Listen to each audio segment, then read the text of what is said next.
안녕하세요 여러분, 닥터왕 성의학연구소의 닥터왕입니다. 오랜만에 여러분을 찾아뵙는 듯합니다. 오늘은 여러분들에게 질경련이란 질환에 대한 얘기를 나눠볼까 합니다. 간혹 여러분들 인터넷을 검색하다 보면 질경련이란 질환에 대한 잘못된 정보를 접할 수 있는 경우가 많이 있습니다.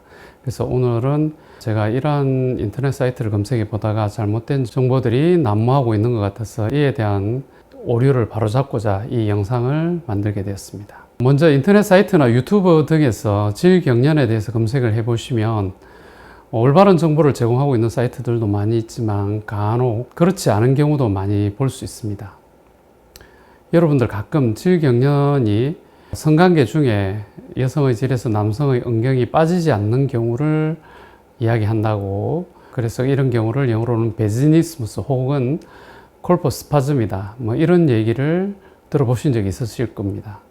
과연 이런 질환이 있을 수 있을까요? 혹시 여러분들 중에 이런 여성의 질에서 음경이 빠지지 않는 경우를 경험해 보신 적이 있으신가요? 아니면 가까운 지인이나 주변 사람으로부터 그런 사례를 직접 경험했거나 아니면 얘기를 들어보신 적이 있으세요? 질경련은 국제여성성의학회나 성의학회에서 공식적으로 폐기된 의학 용어입니다. 그렇지만 아직도 많은 사람들이 이 질경련이라는 질환에 대해서 회자되고 있고 사용하고 있기 때문에 학술적으로는 사용하지 않는 용어이지만 일반 사회적인 측면에서는 아직도 여전히 살아있는 용어라고 볼 수 있죠. 과거의 질경련은 공포감이나 삽입 성교에 대한 두려움이 너무 커서 질의 아래쪽 3분의 1을 차지하고 있는 괄약근이 과도하게 수축해서 삽입이 불가능한 경우를 질경련이라고 불렀습니다. 하지만 최근의 연구 결과에서는 통증 없이 오로지 심리적인 공포감만으로 삽입이 불가능한 경우는 없다는 사실을 알게 됐죠. 대부분 이러한 공포감이 질 입구에 존재하는 통증으로부터 유래된 경우가 거의 대부분이죠. 그래서 현대의 개념은 질경련을 심한 유발성 전정통의 한 형태로 보고 있습니다. 질 입구의 전정부에 통증이 발생하는 유발성 전정통은 성교통의 가장 대표적인 질환이죠. 그래서 이 유발성 전정통은 그 원인에 따라서 크게 5개의 서브타입으로 나눌 수 있는데요. 첫 번째로는 호르몬의 문제에 의해서, 불균형에 의해서 유발되는 호르몬 유발성 전정통이 있고, 두 번째는 선천성 신경정식성 유발성 전정통이 있고, 세 번째 타입은 후천성 신경정식성 유발성 전정통이 있죠. 그리고 네 번째로는 염증 반응에 의해서 발생하는 타입이 있고, 마지막으로 5번째는 고긴장성 골반저 근육장애에 의한 유발성 전정통이 있습니다. 우리가 말하는 질경련은 바로 이 5번째 타입인 고긴장성 골반저 근육장애에 의해서 발생하는 유발성 전정통으로 보시면 되겠습니다. 그래서 이 질경련을 치료하기 위해서는 3가지의 치료 목표를 달성해야 되는데요. 첫 번째로는 먼저 통증을 없애야 됩니다. 이 통증을 없애기 위해서는 여러 가지 약물 치료라든지 호르몬 치료라든지 또는 수술과 같은 이런 방법을 이용해서 통증을 없애는 치료를 합니다. 두 번째 치료 목표는 골반 바닥 근육의 과도한 긴장을 없애야 합니다. 이러한 목표를 달성하기 위해서는 먼저 첫 번째 목표가 선행이 되어야 하죠. 그래서 통증을 먼저 없애야만 이 골반의 과도한 긴장을 없앨 수 있는데요. 이런 골반 바닥 근육의 과도한 긴장을 없애기 위해서는 물리치료를 한다든지 질 확장 치료를 한다든지 또는 성치료를 한다든지 또 경우에 따라서는 보톡스 주사를 이용하기도 합니다. 세 번째의 치료 목표는 삽입에 대한 과도한 긴장감이나 불안감을 없애는 치료인데요. 이런 치료가 완료되어야만 성이 비로소 의무방어전이 아닌 즐거운 행위가 될 수가 있는 것이죠.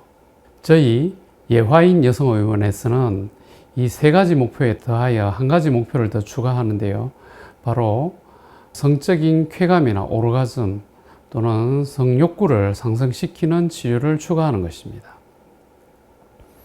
그래서 이 4번째 목표가 완성되어야만 비로소 의무방어전에 머물던 그리고 괴로움의 대상이던 성행위가 즐겁고 행복하고 짜릿하고 쾌감을 느끼는 그런 행위로 바뀔 수 있는 것입니다.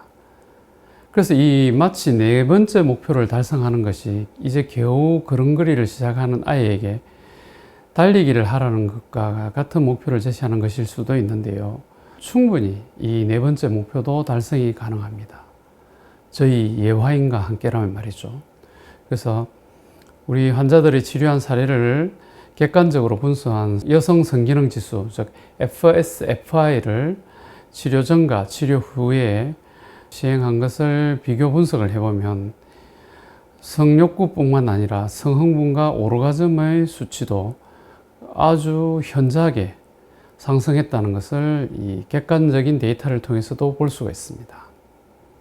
저희 병원의 내원에서 치료를 하시면 이런 네 가지 목표, 통증을 없애고 골반 바닥 근육의 긴장도를 완화시키고 삽입에 대한 공포감이나 불안감을 없애고 그리고 성흥분과 오르가즘, 액분비, 이런 성적인 즐거움을 또 쾌감을 상승시키는 치료까지 같이 완성할 수 있다는 것을 여러분들께 말씀드리는 것입니다.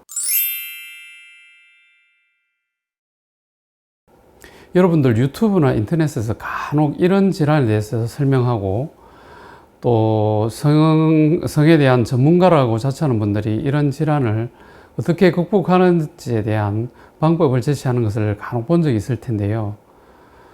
한마디로 말씀드리자면 이런 얘기를 하시는 분들은 성에 대해서 또는 성의학에 대해서 잘 모르는 비전문가들이나 아마추어라고 보시면 됩니다. 저 역시도 학생 때 선배나 주위의 친구들로부터 어느 날 응급실에서 불륜 관계의 며느리와 시아버지가 성관계를 하다 음경이 빠지지를 않아서 담요를 둘둘 말고 응급실로 마치 개걸음을 걷듯이 걸어서 들어가더라 또는 실려서 들어가더라 이런 류의 얘기를 많이 들어본 적이 있습니다. 그때는 저도 이런 일이 일어날 수 있는 일이라고 믿었었죠. 이런 현상에 대해서 문헌을 찾아보면 이런 경우를 여성의 질에서 음경이 빠지지 않는 이런 경우를 피너스 캡티버스라는 용어로 설명하고 있습니다. 우리말로 표현하면 교착 음경 또는 체포 음경점으로 해석할 수 있을까요? 이런 부분은 19세기경 독일의 산부인과 의사가 두 케이스를 보고하고 있는데요. 최근 100년 이내에는 공식적으로 의학 문헌이나 케이스 리포트에서 이런 사례가 보고된 적이 없습니다. 이런 대부분의 이전에 보고된 사례도 풍문이나 소문 수준이죠. 또 내용도 살펴보면 대부분 사회적으로 터부시되거나 금기되는 불륜이나 강간 등의 사례에서 발생한 것으로 보고되고 있습니다. 결론적으로 말씀드리자면 피너스 캡티버스는 마치 성의학계에 존재하는 네스호의 괴물 네시와 같은 존재라고 볼 수 있습니다. 그 실체가 확인되지도 않고 마치 풍문으로 떠도는 꼭 있을 것 같은데 보이지 않는 그런 존재라고 볼 수 있죠. 질의 관략근이 아무리 강하다고 한들 개들의 교미에 스쳐 볼 수 있는 것처럼 그렇게 여성의 질이 남성의 음경을 그 오랜 시간 붙들고 있을 수는 없습니다. 의학적으로 불가능한 얘기라는 거죠. 그렇다면 왜 이런 얘기들이 마치 사실인 것처럼 전해져 내려오고 있을까요? 여기에는 교훈적 내용 또는 경고의 의미가 담겨 있습니다. 대부분의 이런 일들이 일어나는 배경에는 사회적으로 금기시되는 불륜이라든지 며느리와 시아버지의 관계 같은 이런 사회적으로 도저히 일어나서는 안 되는 불륜의 상황을 담고 있다든지 또는 여성이 강간당하는 상황과 같은 이런 터부시되는 상황에서 발생하는 것으로 이야기되고 있죠. 이러한 얘기들은 대부분 이런 행위를 피하기 위한 교훈적 내용이라든지 또는 여성을 성폭력으로부터 보호하기 위한 어떤 경고의 의미를 담고 있다고 볼 수 있습니다. 또 과거 일부 문화권에서 마치 신화처럼 전해 내려온 이야기 내용 중에 버자이나 덴타타라는 내용이 있는데요. 여성의 질에 치아 또는 이가 있어서 남성의 음경에 손상을 줄 수 있다는 이런 신화적인 내용의 이야기가 전해 내려오고 있는데요. 이러한 것도 역시 남성들의 여성의 성에 대한 불안감과 거세공포증 또는 성에 있어서 여성과 남성의 힘의 역학관계에 대한 불안감, 이런 것들이 반영된 신화적인 내용이라고 볼 수 있겠죠. 그래서 피너스 캡티버스나 브사이나 덴타타 이런 신화적인 요소들은 남성이 여성의 성에 대해서 가지는 불안감과 공포 또는 이런 교훈적 내용이 담겨서 만들어낸 하나의 환상 내지는 신화라고 볼 수 있습니다. 간혹 성의학 전문가를 자처하는 분들 중에 이런 얘기를 하면 그냥 한쪽 귀로 듣고 그냥 웃어 넘기시기를 바랍니다. 그래서 여성의 질에서 남성의 음경이 빠지지 않는 질환은 없습니다. 단지 과도한 긴장과 공포감 또는 통증으로 인해서 삽입이 불가능한 질환이 있을 뿐이죠. 그런 질환을 질경련 또는 베지니스무스라고 불렀죠. 오늘 얘기가 여러분의 성의학에 대한 지식의 지평을 넓히는데 도움이 되셨기를 바랍니다. 이상 닥터왕 성의학연구소의 닥터왕이었습니다. 감사합니다.